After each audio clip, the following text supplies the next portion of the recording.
Picture this. A company's sales are absolutely skyrocketing. Their product is flying off the shelves, and they're hiring like crazy just to keep up with the demand. From the outside, it looks like this massive, undeniable success story. But behind closed doors, they're hemorrhaging money and hurtling straight towards bankruptcy. So how does that actually happen? Why do some businesses literally grow themselves to death? Well, it all boils down to the hidden dangers of scaling production way too quickly without truly understanding the underlying math. Welcome to BizSimplified. In this explainer, we're taking academic microeconomic theories and translating them into actionable real-world business intelligence. We are going to uncover those invisible financial lines that dictate whether a growing business remains profitable or whether it totally collapses under its own weight. Here's our roadmap for today. 1. The cost of scaling. 2. Fixed, variable, and total. 3. Breaking down average costs. 4. The marginal cost curve. 5. A case study on German manufacturing. And finally 6. Maximizing your productivity. Section 1. The cost of scaling. You see, understanding the principles of market structure and economic choices isn't just some academic exercise. It is a fundamental standard in global business education. Because whether you're running a scrappy little startup or a massive multinational corporation, the basic laws of microeconomics apply to you. Making sound economic choices requires us to look way past top-line revenue and deeply, analytically examine our costs. Section 2. Fixed, variable, and total. All right, let's start with the baseline metric, fixed costs. These are the expenses that literally do not change no matter what your level of production is. Imagine you've just signed a lease for a gorgeous state-of-the-art factory in Munich. Whether you pump out 1,000 units this month or absolutely 0 units because the machines broke down, your rent stays exactly the same. Though, actually, quick side note here, in the long run, there are no truly fixed costs because eventually all inputs, even that massive factory lease, can be changed, moved, or renegotiated. Next up, we have variable costs, and these are exactly what they sound like. Costs that change directly with your level of production. So if you're manufacturing electronics, your variable costs are going to include the microchips, the raw materials, and the hourly wages of the workers assembling the units. The more product you make, the higher those costs climb. When you put it all together, the formula for total cost is beautifully simple. It's just fixed cost plus variable cost. Notice how a fixed cost can remain a steady 50 across the board, whether the output is 3 or 28. But the variable cost, that surges from 35 all the way up to 220 as output ramps up.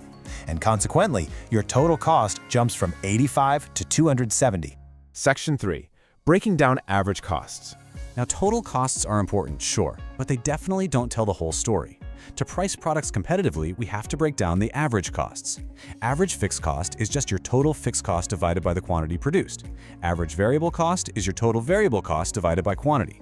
And your average total cost is your total cost divided by quantity, which, conveniently, you can also find just by adding your average fixed and average variable costs together. It is so fascinating to think about how these mathematical formulas translate into visual curves. A fixed cost curve is just a flat, constant, horizontal line. Your variable and total cost curves slope upwards because, as we just established, making more stuff costs more money.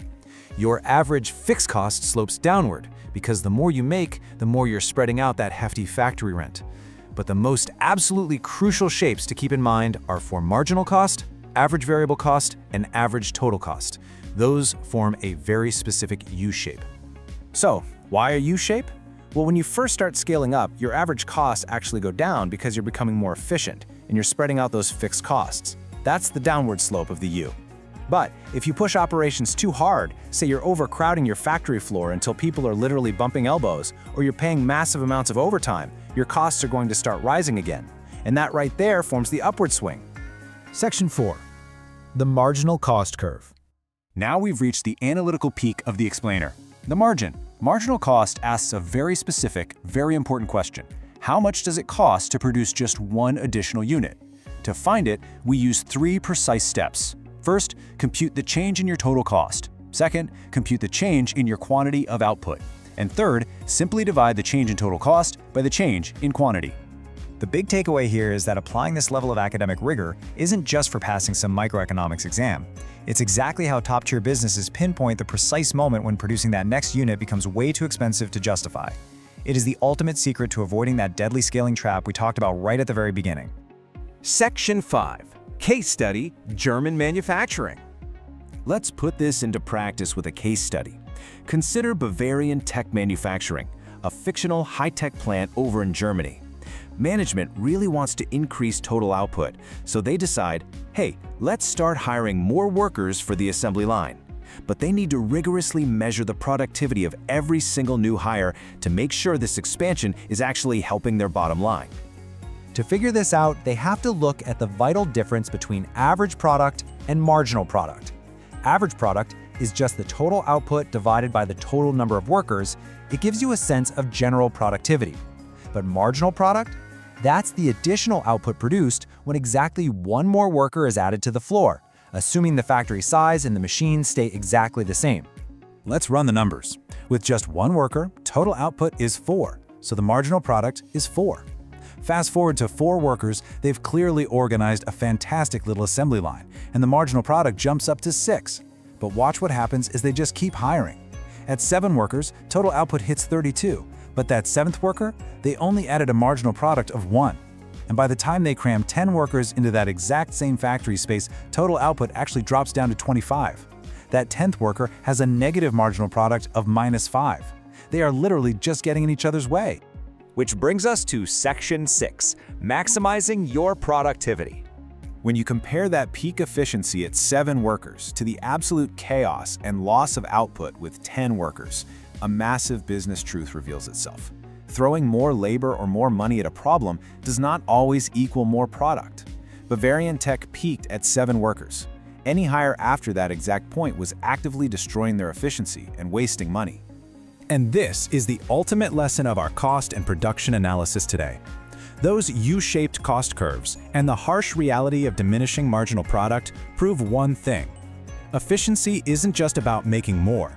It is about optimizing the margin. Because at the end of the day, blind growth is incredibly dangerous. Scaling successfully requires you to know your numbers intimately. So I'm going to leave you with this question to really ponder for your own operations. At what exact point does your business's marginal cost actually exceed its marginal benefit? Find that turning point and you'll find the absolute key to sustainable success.